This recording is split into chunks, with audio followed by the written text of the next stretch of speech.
Salut Mathias. Ça va-tu? Ça va et toi? En forme? Impeccable. Comme d'hab, hein? Ouais, En forme. ouais, je suis content. T'as une belle chemise, hein? J'aime Ah, beaucoup. toi, t'as un...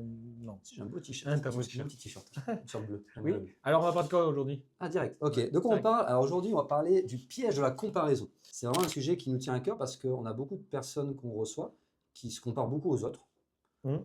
et qui ne sont pas recentrées sur ce qu'ils ressentent eux en fait. Ben, c'est ça, mais après, c'est le piège aussi des réseaux sociaux, de toutes les images qu'on peut voir. Ouais, c'est vrai que les réseaux sociaux, ça aide pas. Hein, tout ce Ah qui est, non, non, bah, c'est c'est vrai bien que après Instagram, on est dessus hein, sur les réseaux, comme vous savez. Mais c'est vrai que le fait d'aller voir des profils un peu idéal, Ouais. que ce soit sur le plan physique, sur le plan professionnel, hein, parce qu'on Ouais, peut aussi. même de la confiance en soi, Ouais. etc. On voit des gens Mm. qui peuvent avoir, qui montrent une grosse confiance en eux, Ouais. alors que c'est pas forcément le Ouais, cas. ce qu'il faut pas oublier, c'est que c'est que du montage, un peu comme ici. Ah, c'est vrai. C'est Non, mais vrai. c'est que du montage, et en fait, on voit pas le parcours des personnes, et on a l'impression que ces personnes, elles sont vraiment parfaites, et on se compare à eux, et souvent, ça peut décourager, parce qu'on a l'impression que on veut ça, on veut aller vers ça, mais c'est presque inaccessible, et du coup, on est un peu frustré. Souvent, quand on commence à changer ses habitudes alimentaires, Mm.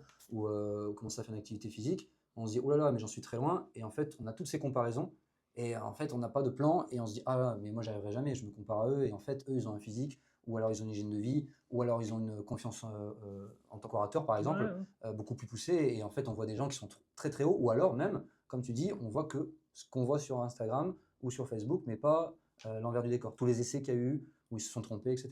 Ce qui est important finalement, c'est de ne pas trop écouter les autres et c'est de faire le pas vers un changement. Se recentrer un peu sur Et- soi-même, quoi, hein, de voir un petit Exactement, peu. et puis de ne pas avoir peur Mm.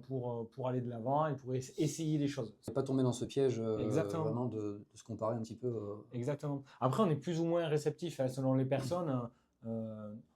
Nous, avec des séances de développement personnel qu'on peut faire, avec voilà un petit peu ce qu'on a pu voir avec des techniques PNL, etc. Ça dépend vraiment des personnes. Et ça, soyez-en conscients. C'est-à-dire que personne n'est pareil. Personne n'est sensible à la même chose. Et ça, c'est intéressant d'être en amont, de se connaître un peu mieux. C'est vrai. C'est vrai, ce que dit Mathias, c'est intéressant parce que nous, on travaille en fait sur les métaprogrammes, donc ça peut être un nom un peu barbare, mais c'est ce qu'on fait en PNL, entre autres, hein, on ne fait pas que de la PNL, la programmation neurolinguistique. N'hésitez pas à aller vous renseigner un petit peu là-dessus, si vous ne connaissez pas. Les métaprogrammes, c'est assez intéressant parce que on peut voir un peu la vision de chacun et comment chacun fonctionne. Donc ce que disait Mathias, c'est que le fait de comprendre un petit peu quel métaprogramme on a, ça permet de voir un petit peu comment on réagit face aux situations. Donc si on se compare aux autres un peu en continu dans la vie de tous les jours, et ben on peut un peu cibler quel métaprogramme on est, et après on peut se poser un peu se poser des questions, et se dire comment un peu je peux bouger ça en fait. Exactement, Ouais. et se mettre des petits tips en place personnellement pour se motiver plus, pour essayer de progresser plus vite, des choses comme ça. C'est Ça, ça. c'est vraiment indispensable de se connaître avant de pouvoir se comparer. Ça, c'est la meilleure des choses que vous puissiez faire. Ah, c'est un très bon conseil ça. Et puis le fait aussi au début se désabonner un peu de tous ces. Quand je dis se désabonner, c'est un grand mot. C'est le fait de faire abstraction. Pas au déclic. Pas au déclic. Mais faire abstraction un petit peu à tout ce monde digital qui peut un peu prendre le dessus par rapport à un moment donné où on veut se reprendre en main. Exactement. Après, ça met pas 10 ans à se connaître. Hein. Voilà, vous pouvez faire appel à un coach. Vous pouvez essayer. Vous aurez des techniques. Voilà, vous pouvez nous demander, il n'y a pas de problème, c'est juste un questionnement à avoir.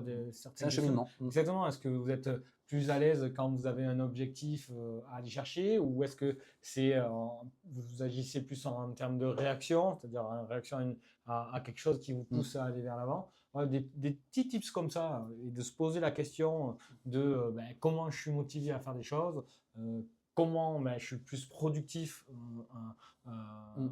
par rapport à ce que je veux amener. C'est vraiment un petit peu la base de la progressivité finalement. C'est ça. Donc on espère que ça vous a plu. On peut bien sûr rentrer un peu plus en profondeur dans toutes ces choses. Là pour l'instant, ces sujets, on ne les détaille pas complètement. Non. On en parle un petit peu. N'hésitez pas dans les commentaires. Comme ça nous donne aussi peut-être à certains moments des idées d'approfondir un petit peu plus des sujets qui pourraient vous intéresser. Exactement. Et puis ça nous permet aussi de partager un petit peu avec vous, d'avoir des questions intéressantes à laquelle vous auriez pensé et à laquelle on pourrait répondre.